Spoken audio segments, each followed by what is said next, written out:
전국에 계신 우리 Y 여러분들 안녕하세요. 저는 강남순입니다. 아마 여러분들 중에는 저와 만나신 분들도 있고 또 전혀 만나지 못한 분들도 있을 텐데, 저는 한국에서 가르치다가 미국의 텍사스 크리스천 유니버시티에서 교수로 가르친 지 지금 10년 됐습니다. 그래서 미국으로 가기 전에는 Y의 여러 위원회에서 활동도 했고 또 여러 가지 강연도 했고 Y와 굉장히 밀접한 관계 속에서 한국에서 지냈습니다. 그래서 미국에 간 지 10년 됐지만 가끔씩 이렇게 한국에 오면은 Y에서 강연도 하고 여러 가지 또 Y 관련된 분들과 이야기도 나누면서 사실은 Y하고의 관계를 계속 이어왔어요. 근데 이렇게 설교로 한 것은, 여러분들과 만나는 것은 처음인 것 같은데, 제 눈에는 여러분들이 일일이 다 보이진 않지만 제 상상력을 작동시켜서 여러분들의 얼굴 하나하나를 상상하는 그 시간으로 제가 이제 여러분들과 만나겠습니다. 자, YWCA가 한국의 사회에서 어떤 역할을 하는가라고 하는 것은 굉장히 중요한 하나의 자리매김을 할 수 있다고 보는데, 겉으로 드러난 Y의 모습, 그렇지만 구체적으로 Y가 한국 역사 속에서 뿌려온 변화의 씨앗들, 저는 그 씨앗이 굉장히 의미가 있다고 생각하기 때문에 여러 가지 바쁘고 여러 가지 할 일들이 많지만 Y과 관련된 일들을 가능하면은 많이 하려고 애써 왔었습니다. 언제나 충분한 것은 아니지만 Y가 가지고 있는 독특한 하나의 한국 사회에서 의미는, 여러분들이 뭐 많이 들으신 얘기겠지만 생물학적으로 여성으로 태어났다라고 하는 그 자체 때문에 한국 사회에서는 물론이고 이 세계적으로 볼 때 여성들은 한 인간으로서의 어떤 주체자로서의 그 자리를 부여받지 못했습니다. Y가 90여 년 이상 한국 사회에 뿌려온 변화의 씨앗들은 사실상 하나님께서 당신의 형상으로 지음받은 여성과 남성이라고 하는 이 어떤 의미에서 보면 존재로운 평등성을 어떻게 구체화시키면서 우리 한국 사회가 인식의 변화를 하고, 또 그 인식의 변화를 통해서 사회, 정치, 역사, 문화, 종교적 변화를 이룰 것인가라고 하는 다양한 측면에서 그렇게 주체자로서의 삶을 살아가는 변화의 씨앗을 뿌렸다고 생각을 합니다. 그래서 Y에 관한 여러 가지 그 편견들도 있고 또 왜곡된 이해들도 있지만, 그럼에도 불구하고 전국에 계신 우리 Y 회원 한 분 한 분이 사실은 작은 씨앗, 큰 씨앗들을 이제까지 계속 뿌려왔다고 생각을 합니다. 그래서 저는 여러 가지 의미에서 Y가 가지고 있는 물론 한계도 있지만 그 한계를 넘어서고자 하는 다양한 시도들을 지금까지 하고 계시다는 그 점에서 여전히 Y에 대해서 희망을 가지고 있습니다. 자, 그런 제가 Y에 대해서 가지고 있는 하나의 이런 그 깊은 오래된 애정을 가지고 여러분들과 이렇게 영상으로나마 만나게 돼서 참 즐겁습니다. 자, 여러분들, 오늘 제가 성서 본문으로 택한 것은, 자, 제가 오늘 설교 여러분들과 말씀을 나누는 것의 제목을 예수의 시선을 따르는 지도자들.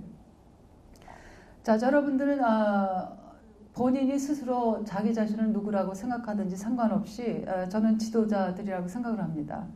Y의 몸을 담고 Y와 관련된 일을 한다라고 하는 것, 이미 이 사회에서는 지도자적 역할을 하시는 분들이라고 보기 때문에 제가 오늘 하나의 중요한 화두로 예수의 시선을 따르는 지도자들. 자, 여러분들은 몇 가지 정체성을 가지고 있습니다. 하나는 기독인이라고 하는 정체성, 또 하나는 그것이 생물학적으로 분류된 것이든 아니면 사회문화적으로 분류된 것이든 여성이라고 하는 하나의 그 표지를 가지고 있습니다.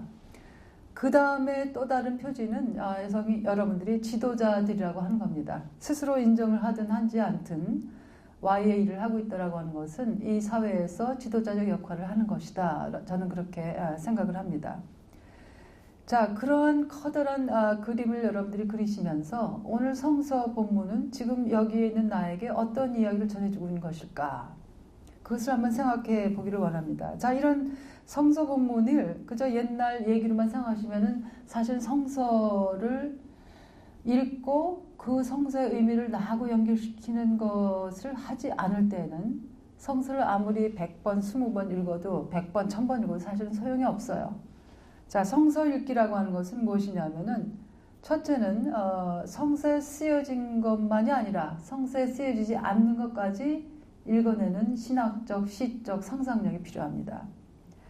두 번째는 성서의 이야기들을 그저 익숙한 것으로 기억하시는 게 아니라 그것을 낯설게 하게 해야 돼요. 끊임없이 낯설게 함으로써 그 우리가 지속해서 읽고 있는 그 성서 속에서 늘 지금 여기에서 나에게 필요한 하나의 의미를 우리가 연결시킬 수 있습니다. 그래서 두 가지 여러분들 성서 읽기라고 하는 것은 첫째는 쓰여진 것만이 아니라 쓰여지지 않는 것까지 읽고 느껴야 된다라고 하는 것. 두 번째는 성서를 끊임없이 낯설게 하기를 해야 된다. 그래서 우리가 신앙생활을 많이 하신 분들은 하면 할 정도로 성서 얘기를 읽으면 이제 다 안다고 생각하시는데 지금 이 순간만이라도 이 안다라고 하는 것에 괄호를 치시기 바랍니다. 나는 이 이야기를 한 번도 읽어본 적이 없다. 이렇게 생각하시고서 오늘 이 성서 본문을 통해서 어떠한 하나님의 그 말씀이 나의 구체적인 정황 속에서 새로운 의미로 태어날 것인가를 우리가 만나게 되길 원합니다. 자, 오늘 성서 본문을 여러분들과 같이 읽은 성서 본문에는 삭개오라고 하는 사람이 등장합니다. 자, 삭개오는 여러분들이 조금 그 생각을 해보시면 아시겠지만 삭개오는 여러 가지 특징을 가지고 있는 사람이에요. 우선 육체적으로 소위 육체적 장애를 가지고 있습니다. 그래서 이 키가 진짜 작은 사람이라고 하는 것, 우리가 그저 표현할 때 난장이다 이렇게 표현하는 그런 부류에 속한 사람입니다. 자, 지금도 그런 육체적 장애를 가지고 태어난 사람에 대한 그 편견이 굉장히 심하죠. 하다못해 그 옛날에 육체적 장애를 가졌다라고 하는 것은 그것은 마치 신의 저주를 받은 것 같이 많은 사람들이 생각을 했습니다. 그래서 생각을 해보세요. 삭개오라고 하는 사람은 육체적 장애를, 치명적인 장애를 가지고 태어났습니다. 사람들이 자기를 보는 시선이 어땠을까? 아마 신의 저주를 받았으니까 저렇게 됐지. 누구도 삭개오를 온전한 인간으로 보는 사람들은 없었을 거예요. 하다못해 자기 가족들조차도 수치스러운, 감추고 싶어하는, 사람들에게 드러내고 싶지 않은 그러한 존재로서 평생을 살았을 것입니다. 자, 누구도 나를 인간으로 인정해주지 않는 그 시선 속에서 평생을 살아온 사람이 어떻게 생존할 수 있겠습니까? 그 사람이 할 수 있는 것은 어떻게 살았는지 돈이라도 긁어 모아서 내가 돈으로라도 내 존재감을 표시해야 되겠다라고 하는 게 아마 그 사람의 전략이었을 것입니다. 자, 성서에는 물론 이런 얘기는 쓰여있지 않아요. 제가 여러분들에게 성서 읽기란 쓰여져 있는 것만이 아니라 쓰여져 있지 않은 것까지 읽어내야 된다라고 하는 것은 바로 이러한 우리의 신학적 상상력입니다. 그 사람은 어땠을까? 그저 우리가 상투적으로 어떤 사람이 예수하고 만나서 회개해서 구원을 받았대. 이 얘기는 사실 아무것도 얘기해주고 있지 않습니다.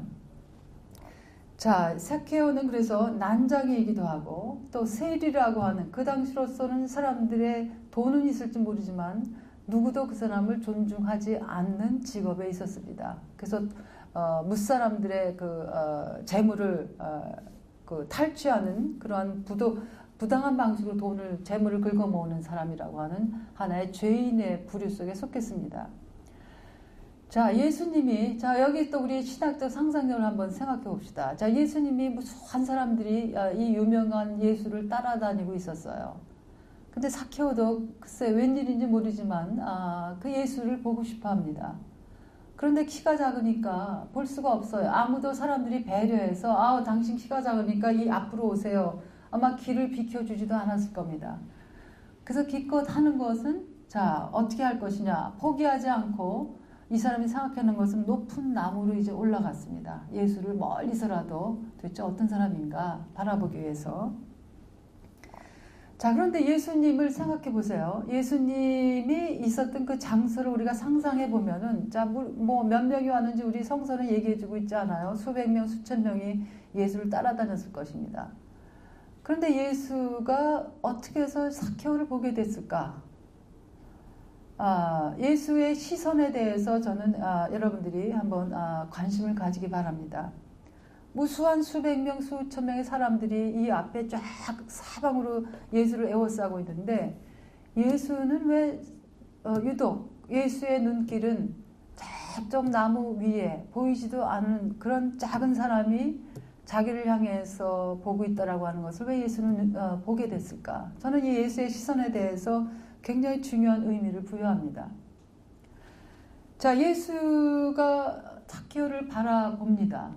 아마 여러분들이 이 누군가의 시선이라고 하는 것은 얼마나 강력한 언어인지 몰라요. 아무 말을 안 해도 이 누군가를 쳐다보는 그 시선을 보기만 하면은 저게 증오의 시선인지, 적대의 시선인지, 의심의 시선인지, 정말 사랑하는 포용의 시선인지, 사랑이 가득한 사랑의 시선인지를 알아차리게 됩니다. 그래서 저는 여러분들의 상상력을 동원해서 예수가 zakhe오, 나무 꼭대기에 있는 zakhe오를 바라봤다고 했어요. 바라보는 그 순간에 사실은 기적이 이미 일어나고 있었습니다. 자, 아주 짧은 말을 예수가 하죠. 첫 번째 말이 뭐였냐면은 예수가 이런 얘기를 합니다. 자, zakhe오에게, zakhe오야, 나는 오늘 당신의 집에 머물겠습니다. 자, 성서, 한국 성서 보면은 예수님은 늘 반말을 해요. 그래서 제가 여러분들이 성서를 낯설게 읽기라고 하는 것은 성서를 다양한 그 번역본을 보시고 또 가능하다면은 다른 나라 말로 쓰여진 것을 보시기 바랍니다. 제가 이제 보고 있는 영어나 독일어 성경에 보면은 예수님은 그렇게 아무한테나 반말하는 것으로 나타나 있지 않습니다. 누구하고 얘기하든지 동등한 어떤 그 평등한 언어를 써요. 근데 한국말 성경은 특히 예수님의 말은 다 반말로 번역을 해놨어요. 자, 그래서 저는 예수님이 zakhe오야, 제가 가지고 있는 한국 성경에는 예수님이 뭐라고 그러셨냐면은 zakhe오야, 어서 내려오너라. 오늘은 내가 네 집에서 묵어야 하겠다. 이렇게 이제 반말을 해요. 처음 만나는 zakhe오한테. 그렇지만 영어 성경에 보면은 서로 zakhe오가 예수에게 대답하는 것도 그렇고 예수가 zakhe오에게 얘기하는 것도 그렇고 반말이나 존댓말의 구조가 없습니다. 그러니까 예수님은 그렇게 아무한테나 처음 보는 아무한테나 그렇게 반말해서 위계적 권위주의적 관계를 설정하는 분이 아니라고 저는 생각을 해요. 그래서 다시 한번 여러분들에게 성서에 쓰여진 것만 아니라 쓰여지지 않은 것까지 여러분들이 읽어내셔야 되는 것도 바로 이 지점입니다. 예수님은 그렇게 반말을 아무에게나 하는 그런 분은 아니었을 것이다. 자, 예수가 zakhe오를 바라봅니다. 이게 하나의 먼저 행동이에요. 그 다음에 한 말이, 자, 그 나무에서 내려와라. 내가 오늘 당신 집에서 머물러야겠습니다. 영어에 보면은 I must stay 라고 그래요. must stay 라고 그래요. 그냥 뭐 내가 오늘 당신 집에서 머물러도 될까요? 이렇게 묻지도 않아요. 내가 당신 집에 머물러야 하겠습니다. 자, 여기에서 굉장히 중요한 하나의 그 전통적인 의미의 환대라고 하는 것을 예수님이 뒤집는 그런 그 신학을 보였다고 생각하는데, 환대가 전통적으로 이해할 때는 주인과 손님의 경계가 뚜렷합니다. 그래서 환대라고 하는 것은 내가 주인이고 손님이 들어오면은 내가 손님에게 베푸는 게 바로 환대입니다. 그런데 예수는 보세요. zakhe오의 집에 가서 머물러야겠다. 자기 스스로가 자기를 초청합니다.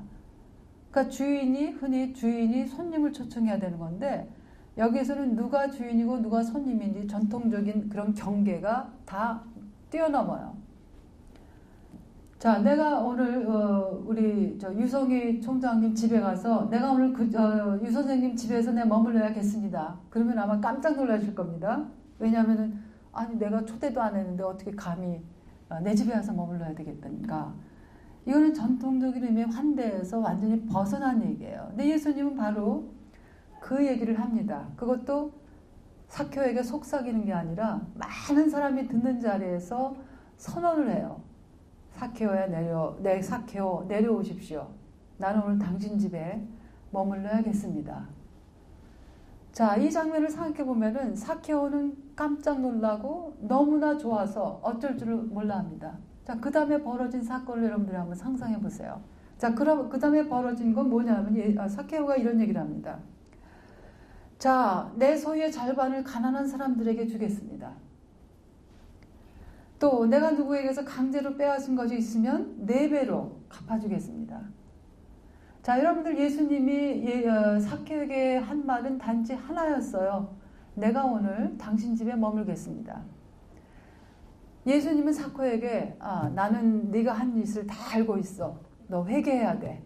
네가 얼마나 죄를 많이 졌는지 나는 다 알고 있어. 이런 얘기 전혀 하지 않습니다. 예수님은 사코에게 뭐 종교적인 어떤 메시지를 주지도 않아요. 너 그렇지 않으면 지옥 가. 회개하지 않으면 지옥 갈 거야. 이런 얘기 전혀 안 하고 단지 한 것은 두 가지예요. 그 사람을 바라보고 그 다음에 내가 오늘 당신 집에 함께 시간을 보내고 싶습니다 라고 하는 선언입니다. 자, 여러분들 생각해 보세요. 우리 뭐 유명한 아주 사람이 와서 많은 사람들 앞에서 나에게 자, 남순 오늘 당신 집에 내가 같이 시간을 보내겠습니다 라고 하려면 사람들이 나를 어떻게 생각하겠어요? 베란간 저 강남순이가 어떤 사람인데 저렇게 세계적으로 유명한 사람이 강남순하고 같이 온 저녁을 같이 보내겠다. 베란간의 나의 존재가 이 사람만큼 같이 동등하게 부각이 됩니다. 저는 예수님이 이 성서는 전혀 그런 얘기를 하고 있지 않지만 예수님이 왜 사케오에게 자 오늘 밤 당신 집에 머물겠습니다 라고 하는 거는 당신하고 같이 오랫동안 이야기를 나누고 같이 밥 먹고 같이 밤새도록 시간을 보내겠다라고 하는 굉장한 어떤 동등한 친구 관계, 동료 관계의 선언이라고 생각합니다. 그 사실은 사케오에게 하는 말이면서도 동시에 사케오를 평생 사람 취급하지 않았던 주변 사람들에게 당신들이 이 사케오를 그렇게 사람 취급하지 않고 죄인으로만 보는 그 사케오, 나는 이 사람을 나의 동등한 친구, 나의 동등한 동료로 보겠다라고 하는 굉장한 어떤 의미에서는 사회 정치적 선언입니다. 이 사람 함부로 하지 말아라. 자, 거기에서 그 따스한 시선과 그 다음에 당신과 내가 동등한 하나의 친구됨을 선포하는 그 선언 가지고서 사케오는 완전히 새로운 주체로 태어나요. 자, 그래서 저는 예수님이 이 사케오가 전혀 예수가 얘기하지 않았는데도 소위 회개를 하죠. 자기의 삶을 되돌아보면서 돌연히 나라고 하는 주체적 인간으로 새로 태어납니다. 그래서 여기에서 영어로 하면 I가 태어나요. 이 새로운 주체로 이 사케오가 새롭게 태어나는 그 순간입니다. 나는 자 누가 나보고 하라서가 아니라 내가 스스로 결정해서 내가 가지고 있는 모든 것을 나눠서 사람들에게 주겠다. 또 내가 누군가의 그 재물을 탈취했으면 그것을 4배로 갚아주겠다. 자, 그래서 이 사케오는 사실은 자기 구원의 주체가 됩니다.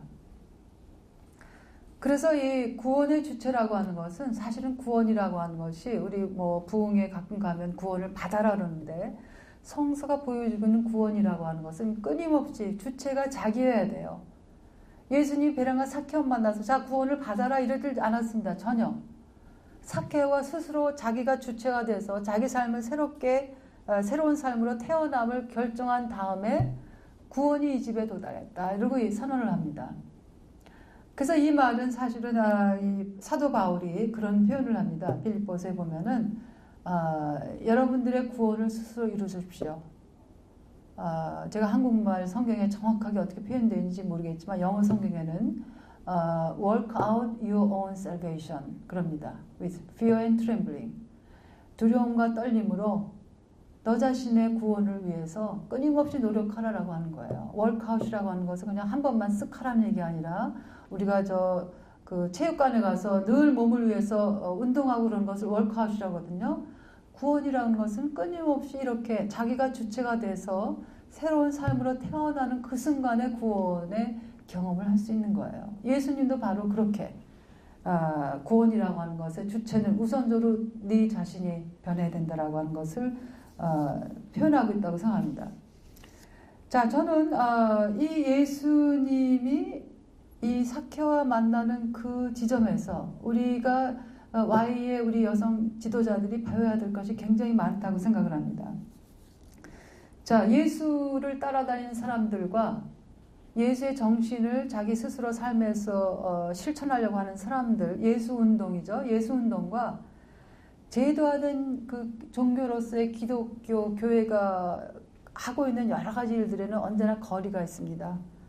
그래서 정말 성실한 기독교인이라면은 이 두 개를 생각하면서 가능하면 이 거리를 좁혀 나가는 것, 이 노력이 굉장히 필요한데, 그러기 위해서 중요한 것은 예수가 만났던 사람들, 예수가 그 만났던 사람들과 나눴던 대화들, 예수가 그 만났던 사람들을 바라보는 그 시선들을 다시 새롭게 보면서 어떻게 우리가 이 시선을 따라가는가 라고 하는 게 굉장히 중요한 과제라고 생각합니다. 그래서 제도화된 종교로서의 기독교 교회가 하고 있지 못한 일들, 놓치고 있는 것들을 저는 Y 여러분들 지도자들이 끊임없이 새롭게 의미 부여를 하면서 그것을 확산하는 하나의 씨앗을 여러분들 뭐 가정이든 여러분들 공동체든 또 Y든 또 Y 넘어서 우리 한국 사회에 뿌리기를 바랍니다. 자, 그렇다면은 이 예수 운동과 예수를 따르는 사람들로서의 기독인으로서의 정체성과 그 다음에 또 이 제도화된 종교 안에 기독교인이라고 하는 이러한 제도적 종교적 정체성, 그 사이에서 가장 소외되고 사람들이 사람 취급받지 않는 사케오 같은 사람들을 만나야 되는 이 지도자들의 역할이라는 건 무엇일까? 저는 지도자에게서 가장 중요한 것 중에 하나로 제가 보고 있는 것은 이 지도자의 이중적 시선입니다. 지도자들은 대부분 많은 경우 지도자들이라고 하는 사람들은 중심부만 바라봅니다. 자, 교회 안에서든 어느 집단이든 대부분의 소위 지도자라고 하는 사람들이 보고 있는 시선은 언제나 권력 있는 사람들이에요. 저 사람들의 비율을 어떻게 하면 잘 맞출까? 저 사람들이 내가 하고 있는 데 대해서 어떻게 저 사람들의 지지를 받아낼까? 그래서 많은 경우 주변부를 보지 않습니다. 제가 이 이중적 시선이라고 하는 것은 중심부만 아니라 주변부도 늘 보는 그 시선. 예수님이 눈앞에 있는 그 대중들 따라다니는 대중들만이 아니라 저 구석에서 그 대중들에 의해서 소외되고 사람 취급 못 받은 그 철저하게 주변화된 그 사케오를 그 모임의 중심부로 끌어내립니다. 그렇지 않습니까? 이 수백 명, 수천 명의 사람들의 완전히 주인공을 사케오를 주인공으로 만들어요. 내가 오늘 당신하고 온 저녁 얘기하고 같이 먹고 친구로서 지내겠습니다 라고 하는 굉장한 선언을 함으로써 주변부적 존재를 중심에 세워놓는 그 굉장히 놀라운 하나의 지도자적 시선을 가지고 있습니다. 저는 우리 Y의 지도자들이 이러한 예수의 시선들을 배워야 된다고 생각합니다.